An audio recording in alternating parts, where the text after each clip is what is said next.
The following is a special multimedia presentation from NorthJerseySports.com. Brought to you by the Bergen County Education Association. Bergen County Public Schools work because the BCEA works with you.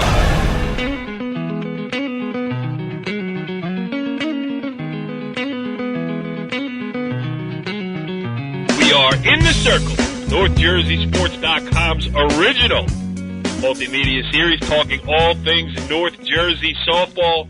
This is Season 1, Episode 10, the penultimate edition, as we get ready for the state finals to be played this weekend in Toms River.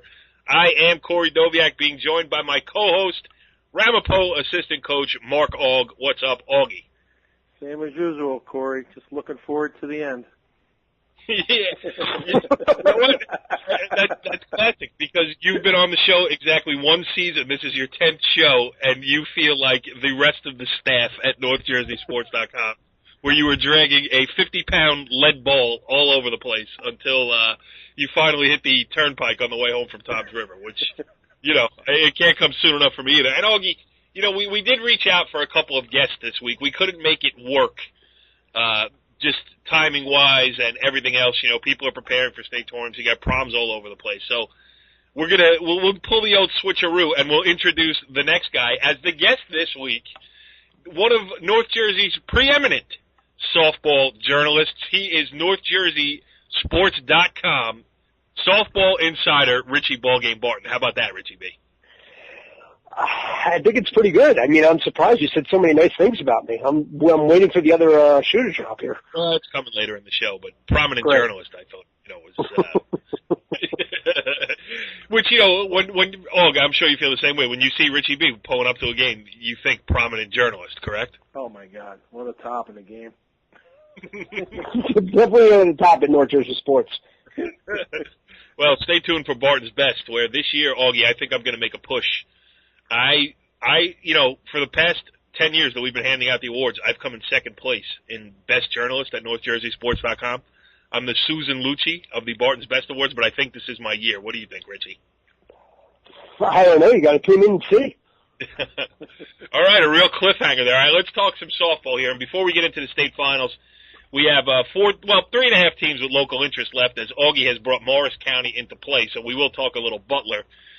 In the Group 1 final, we'll talk about Immaculate Conception. In the non-public B final, we'll talk about Indian Hills in Group 3 here. But before we get there, we do have to go over what happened this past Saturday at Saddlebrook, Smithfield School in Saddlebrook, in the Bergen County Tournament final. I wrote the story. I took the pictures. Matt Small did a great job on small ball, bringing you to the highlights. Augie, you were in attendance. Let me ask you, Augie, as a guy who has been around Bergen County softball for a long time, where do you put that final and Maddie Levine's walk-off 2-run homer in the bottom of the 7th inning as far as finishes to county tournaments? Well, I'm going to rank that as the top that I've ever seen. And I've been, you know, coaching in the county for 12 years, so I've basically seen about 12 finals. I mean, a couple of years ago there was a walk-off, I believe, by IHA.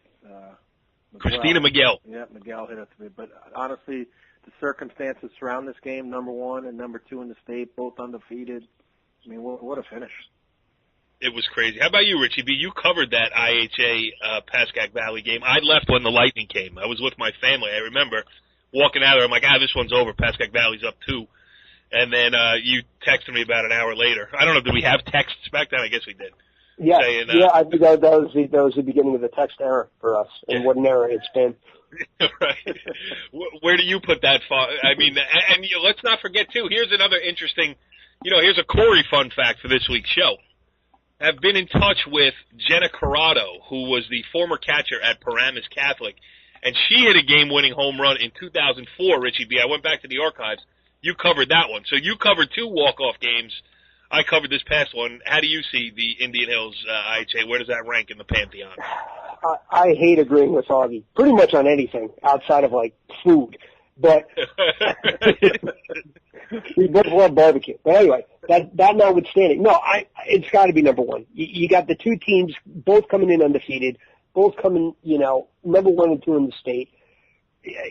IHA whacked Indian Hills in the final the year before.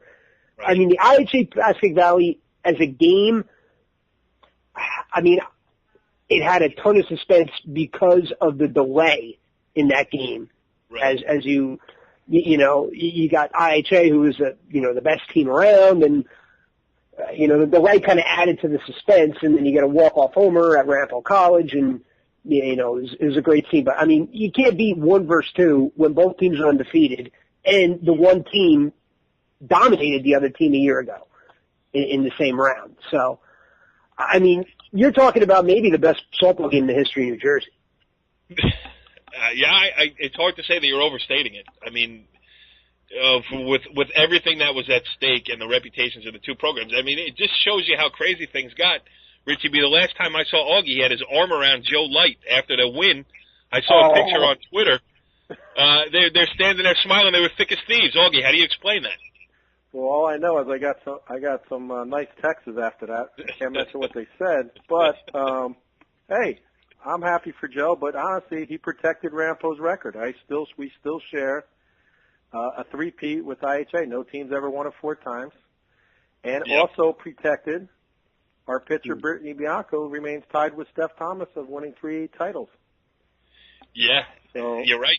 On a note like that, like, hey, why can't I? Hey, Joe, thanks. I think the term "caught between a rock and a hard place" in you trying to pick a winner in that game was trying to pick a team to root for in that game. That term was invented for your predicament there. Either the sister school was going to win, or your records were going to be broken. So maybe you found a happy medium, and you got a nice hug, you and Joe. It was a very touching moment. I got misty. You're quote at the bottom, cats and dogs. That's right. Hashtag cats and dogs. That's what it was. All right, so we know what it means for Indian Hills. I mean, a classic. Richie B called the best game in Bergen County history. Indian Hills goes out and wins another wild one against North Warren in the 11th inning of the Group 3 state semis. Yeah, whatever. Like anybody out there even is listening to this show and cares if I misstate, But they beat Warren Hills 3-2 in 11 innings to get down to the state final. And now you're talking about history on the Indian Hill side, because they could be an undefeated Bergen County champion, a 2-time Group 3 state champion in a row, and the first team ever to go 34-0 in the state of New Jersey. Richie B, how about this run for Indian Hills? You could make a case that this is the best team New Jersey's ever had. Not just from a talent perspective, but look at the teams they've gone through to get to where they are. I mean, they're in the toughest league in New Jersey, no doubt about that. Well, you concur with that? Oh, absolutely. I think you hit it right on the nose, and you said toughest league, but you're also adding High Point, who's in the Group 2 state final. I think they also beat Mount St. Dominic, I believe, who's in the North A Group final. I mean, like Richie was about to say, I believe, is not only the toughest part in the league, but they go outside and play the toughest teams too. I mean, they beat every comer. Yeah. Who in the top 10 did they not play and beat? It's true. I mean, it's tough to, it's tough to match their schedule, and then you look at their schedule and you're like, oh my God, they're undefeated, obviously, so every good team they played, they beat them. They beat, some of them in, wild fashion, some of them convincingly, but no matter what, they always, either Durando gets a big strikeout, or they make Nicole Liacata making a big play in the field, or Shelby Allen hitting a homer, or Maddie Levine hitting a homer. So it's always someone different. And that is what makes that team what it is that there's always a new hero of the day. And when you have that, you can get that day after day after day against the best competition in the state. It's hard to argue that they're one of the best ever. Yeah, and lost in that comeback too. I mean, the 7th inning, you fall behind IHA and you figure it's game over with Thomas on the mound, and Thomas strikes out the first batter of the 7th inning, and then Nicole Liacata draws a walk, and I think you could see everybody's head at the park turn to the person next to them and be like, uh-oh, because you get the leadoff hitter on, and then again, a subtlety is Nicole Malone moving that runner up to second base. So you bring Levine up in the situation where a hit from one of the best hitters in New Jersey with a speedster on second base, you're going to tie the game. you know. Yeah. She goes out and hits the home run. It made it a moot point. But Indian Hills was doing the little things to build an inning there and playing for the tie. And Joe Light said it. I mean, I saw it. Matt Small used the quote in Small Ball this week. I used the quote in my story. Joe Light said, I'm at my best when I got Maddie Levine up there needing, one hit to Go ahead. I was going to say, I mean, the intricacies of coaching in any game, especially a game of that magnitude with that much pressure. I mean, Nicole Malone's a girl who had a 21-game hitting streak this year, hitting over 400, and he sends her up there specifically just to move the runner up, just so he can get Levine to the plate. And not to mention, then it becomes a little chess match between him and Loreza, because could he walk her, but then he got Shelby Allen behind her, who had already hit a home run in the game. And it's kind of like, do you put the winning run on base? So, that was kind of the chess move. But again, will Levine up at the plate? I mean, that's why you have her batting in that spot. You want your best hitter to be up in that spot, and you can't understate how big it was that she delivered the way she did. Augie, what would you advise? I turned to the guy next to me when that happened, and I said, I would walk Levine here. Not that I fault Anthony. Listen, he's got the all-time wins leader in career victories in the circle with Steph Thomas. So he doesn't have to, explain why he didn't walk Maddie Levine to set up a force in case, a force at every base and bring up Shelby Allen, especially because Shelby Allen had hit a home run earlier in the game. I get the strategy, but that's just part of it, guessing along. How about you in that situation as a coach who's faced that team? Man on second, 2 outs, Levine up. Do you pitch to her or do you walk her? Well, I think you hit it right on the nose too, as far as about that question, because when I was walking in, there was people like ask me, would you have walked Levine there? What would you have done? I mean, Steph Thomas, best pitcher in state history. And honestly, after seeing Levine, unfortunately, the year before, keep a rally going against me again at the state sectional semifinal. Right. I probably would have walked Levine and went after Allen, took my chances with Shelby Allen. Levine was just such a clutch player. I mean, Allen's had a great year, don't get me wrong, an all-county player as well. But Levine one of the best players in the county. I mean, yep. And never really strikes out either. And another point I want to, if you're asking what I would have done, Corey, which you would have kind of, I'm going to throw my 2 cents in anyway, because what the hell am I here for, Good point. I would have walked Levine and Allen. And that seems crazy. Yeah. But I mean, brought up when you have, I was going to say, when you have Thomas in there, I mean, again, you have the all-time wins leader in the history of New Jersey. Right, I mean, she's not walking anybody. Right, exactly. Like she's got after everyone for 4 years. That's why she's gotten to where she is.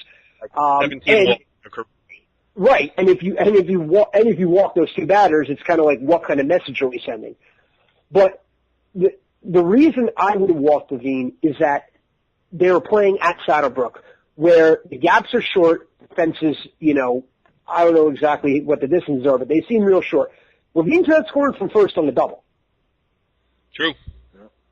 So you're asking Allen, hey, you're either going to get a single or put it out of the park if we're going to win this game on one swing. We're either going to tie it or we're going to lose it if you make a contact. That's a good point. That's one I didn't even think of. And Durando in the game, she walked to first at bat, flew out to left, and grounded to second base in her 3 at bats. So that would have been interesting. And listen, we're not here to pick on Anthony. I mean, we're just trying to, put ourselves in his shoes. Those are the choices he had in front of him. And as a coach, Augie, you can attest to this. You pick the one that you think is best, and you live or die by it. I mean, this is it's the classic second guess. I was going to say by no means are we second guessing Anthony Loreza, but it's exactly what we're doing. We're second guessing Anthony Loreza. None of us were there with the clipboard in our hand at the time. All right, so it's easy to do when you're talking about it a week later and you have absolutely no pressure on it. Yes, absolutely. And to be honest with you, we're not the one with the coach who has the best pitcher in the state. The guy has done everything that anybody could have ever done. I mean, great kid too. Great kid. Yeah. Yeah. All right. So let me ask you this before we get on to the state tournament stuff, Augie. What is this? IHA loses that game. They beat Lyndhurst in an independent game on Monday. Steph Thomas sets the all-time state record with 113 wins. She already had the state record for shutouts with 68. And then they go. What was the old record? It was 67. And I hope Anthony's listening because he'll get that. So she sets the wins record on Monday, and then they go out and lose 2-1 to Mount St. Dominic in the non-public A North State Sectional Final. And it's a shocking finish for IHA because, you know, when Richie and I were planning our weekend, we're like, well, we're going to have the 5 o'clock game watching IHA at, you know, Tom's River and not get home until late. It's going to be really weird to be down the shore this coming weekend and not see IHA playing that final game of the season where Richie and I are drawing short straws to see who has to stay down the shore and cover it. But, Augie, I mean, they were, 31-2 to finish? And, you know, for any other team, that one goes up in the history books as the greatest season of all time. For IHA this year, with players like Steph Thomas, Daniela Ibarra, Angelina McGuire, and Rachel Pollard, this brilliant class who came in as freshmen, started all 4 years, played together, won an outright state championship, won three Bergen County championships, but they go out, they lose their last 2 games of their high school careers. I mean, I know it's shocking. Does it spoil anything? I don't think it spoils. The things those girls did that no other team in class has done at IHA, which is, you know, predominantly great athletic school. There's nothing to be ashamed of. The ironic thing, it was both games they had the lead in the 7th inning. Right. I mean, that's true. Maybe that's the more shocking thing that, you know, all year, and here they are, the lead in both those games going into the 7th inning. I hate. I don't want to say spoil because I mean they had, you know, those 4 seniors had not just good careers. I mean, great careers. Yeah, almost perfect. Right, but I mean, you know, Corey. I mean, think about it. We talk about games that we played in 25 years ago that are still in our minds to this day. I mean. And I was on bad team. Is it spoiling for us? No, we would have liked to see them go down there and go all the way and win it. Right. Obviously. But to them, I mean, I'm sure they'll never, you know, it's going to be tough. It's going to be tough for them to look back. Yeah, it's going to stay. It's going to, you know, going to be tough for them to look back on the season and just say, you know, we had an opportunity and, you know, it just didn't work out. So you tell me you're disappointed that you won't be down at Tom's River because you know that game would have the scheduled start time would have been 5 o'clock. It would have been the 3rd game of the schedule. There would have been 2 rain delays and 2 extra inning games. It would have started. And anytime they win, Lorez was hysterical, and that was a good group of kids, and I just like watching them play. And they're honestly, in 14 years of doing this, I thought they were the most talented team that I've seen. I mean, they were just talent from 1 through 9, and it stinks. Yeah, I agree with you. I mean, great interviews, all 4 of them. Anthony, one of the greatest interviews of all time. So, and I texted with him today, Richie B, and I told him that you were available for free hugs should he need to reach out for you. So don't be surprised if you get a phone call. No, well, he's an Essex County guy. You know, I mean, we have that going for us. All right. So that's it. That's a wrap on Bergen County centric softball for the 2014 softball season. I don't think we need to go any further into Indian Hills. We have broken down everything we need to break down. We may have to go a little further because that was my fun fact because we were hoping to have a guest. Do not say anything. Are you ready?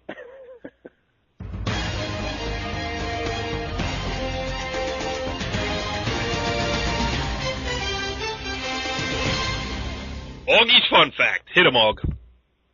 Well, Cor, listen, we thought we were going to have a special guest in Joe Light tonight, so I saved some great fun facts for our Flow District. And you guys might be kind of shocked by this. Everybody talks about, IHA has been in the finals of the Bergen County so many years. But our Flow District, which is Oakland, Wyckoff, and Franklin Lakes, here's some numbers for you. This is the last 10 years. Bergen County finals between the 2 schools have been there 8 times. 8 of the last 10 years, one of the schools have been in the final, winning 5 of them. 7 times one of the schools have been in the state sectional final, winning 6 of them, wow, including going 6-0 in state semifinal games, and which now leads us, as Joe heads down again, 6 times trips to Toms River. And right now we've won 3 in the district and hopefully 4. But that's some numbers. And how about this, to finalize it, 2 coaches in the district, Leslie Stevens we had on earlier in the year, win number 400 in her career. And just the other day, I think before the Bergen County final, Joe Light won his 400th game in his career. So how about that for a flow district? Richie B, now that's Augie doing some homework. I was going to say, Augie went deep into the vault for that one. That's fact checking. Yeah, I was going to say, I can't see his face, but you know he's sitting there, he's got that proud look. You know, Augie gets that proud look. Definitely. This grin is fucking as big as you're going to see. Are you patting your belly over there? Patting it, holy. I'm rubbing it like I'm a genie. The Buddha came out. The laughing Buddha, Mark Ogg. All right, so Indian Hills down in the Group 3 state final. Who they playing again, Richie B? Ewing. And they're going to kill Ewing, let's be honest. Ewing. Although he's tough in the paint, I got to tell you. Right. He's got that fadeaway jumper. I mean, once he gets going, he's tough to stop. Ewing had a great career at Georgetown, but he ain't nothing in Toms River. No. And his son stinks, too. All right, so that's Indian Hills. Then we got, now, Augie, you brought this Morris County upon yourself here, so give us a little insight into Butler against New Egypt. As Richie and I were doing some show prep, we were talking about New Egypt, and we figure that New Egypt is very good. Had it been Old Egypt that that Butler were going down to face, we think that they would have had an easy time because they don't really play a lot of good softball in Old Egypt over there in the Middle East. But New Egypt might present. I gotta say though, King Tut definitely the best player on the field. Not even close. And with the coolest catcher's mask. Yeah, I mean, and it's a catcher with no nose. I mean, come on. But Augie, but a fact about New Egypt, this is their 4th trip in 5 years to the Group 1 final. Really, how many have they won? 3. I think they were 3 of them. Emily Boucher was a pitcher. Yeah, no, she was legit. Yeah. But right now with the role, Spellman continues to be on a roll in the States. I mean, still hasn't given up a run. 5-0, 33 innings, 66 strikeouts, and only given up 8 hits. 2 strikeouts per inning in the state tournament. That's crazy. She's been on a roll. If they get the pitching and some timely hitting, Butler could win its first ever state title, and that is their first appearance. And let me tell you something about Butler too. I mean, they were a decent team back when we first started, covering high school sports with the Jessica Smiths of the world. But she does exist. I said that name one time. Wasn't she a very good basketball player? Really? She was a great athlete too. She was a great soccer player. She scored I think 100 goals in high school. I mean, wasn't that the one? Richie, wasn't that the one that Adam Zagori was infatuated with? Yes, I think so. That was it for sure. All right, it's late in the season.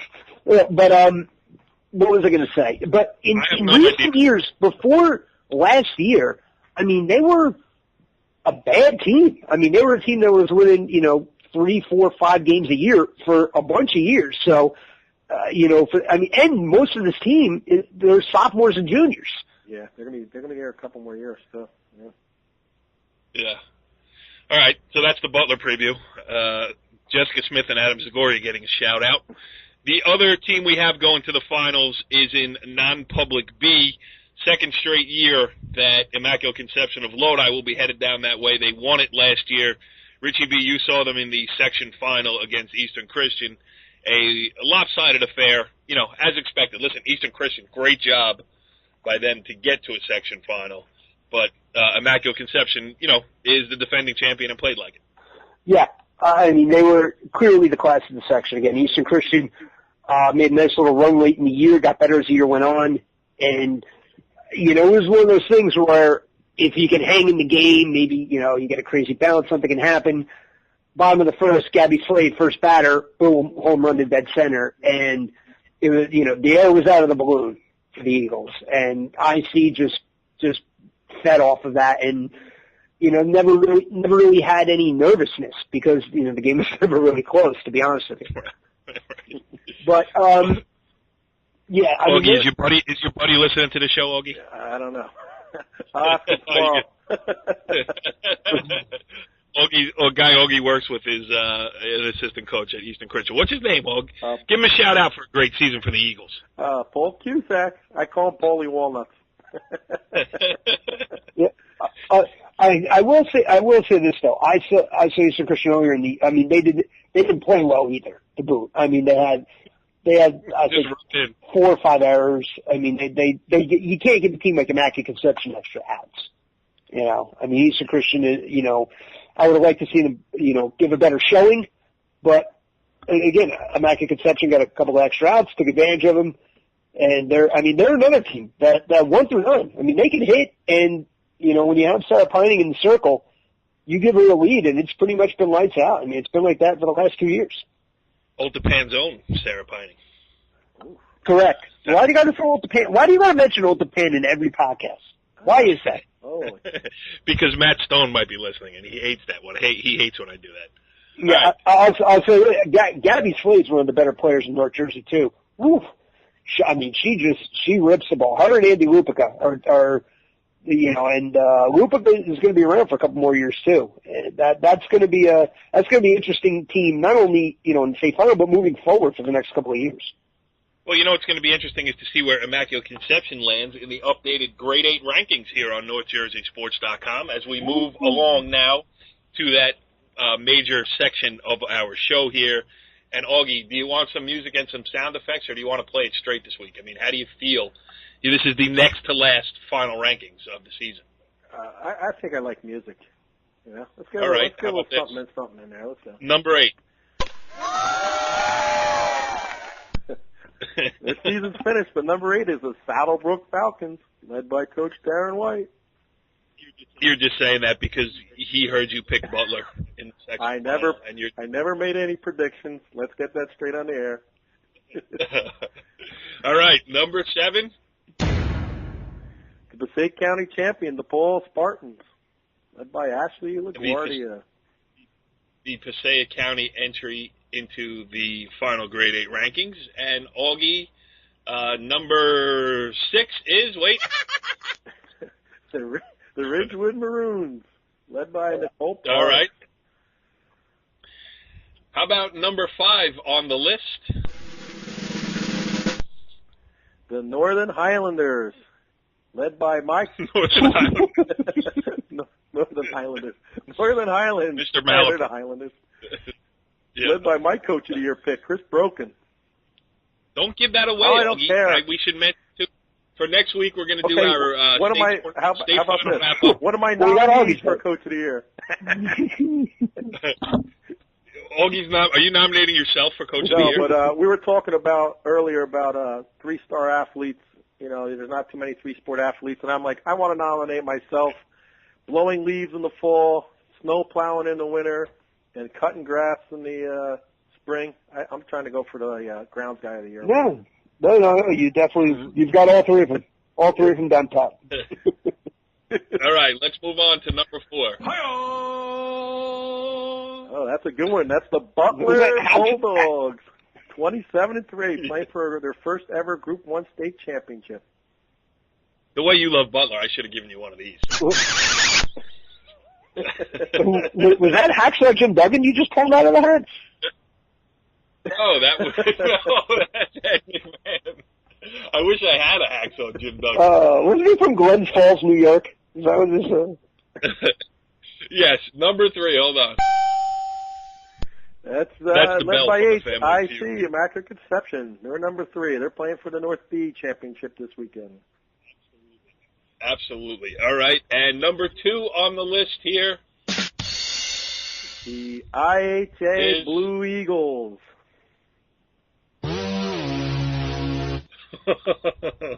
Just kidding. Just kidding. Hey, right. We talked about IHA earlier. And the number 1 team in the NorthJerseySports.com Grade 8 rankings is Augie. The Indian Hills Braves, led by Joe Light. Could we say number 1 finally? Let's get some. Yes, we did. We broke the. Now we can do it straight because we're not playing with Twitter anymore. And let's get some reaction from around Bergen County at Indian Hills being named the number 1 team. I can't believe it. None of them can. I can't believe it either. All right, so that's it. The Grade A rankings, NorthJerseySports.com. That's it for Season 1, Episode 10 of In the Circle here. This was fun doing it with just our one made-up guest in Richie Ballgame Barton. We still managed to fill over 30 seconds of time. I don't know how we did it, but we'll try to cut it out and keep it under 30 minutes for next week. Richie B., I believe you are in charge of softball coverage this weekend. Of course. Looking forward to it, End pal? of the season. Yeah, we can do anything. One day left, Augie, and now you get to feel the weight of what it means to cover an entire season of softball, in addition to well, coaching. I'll be joining Richie B down there. I'll be heading up to see Butler first, of course, and then I'll swing over to check out Indian Hills and look for Richie B. Probably check by the snack stand first, and then Burgers, right by the grill. That's all it is. Yes. And I would just like to mention, before we sign off here for good, the Northvale Fighting Eagles, big game on Friday night. We play Old Japan. We have one loss in a double elimination tournament. If we win, we go on to play the loser of the Demarest Harrington Park game. So could be a doubleheader for me tomorrow night in the games that really matter in softball in New Jersey. Follow the leader.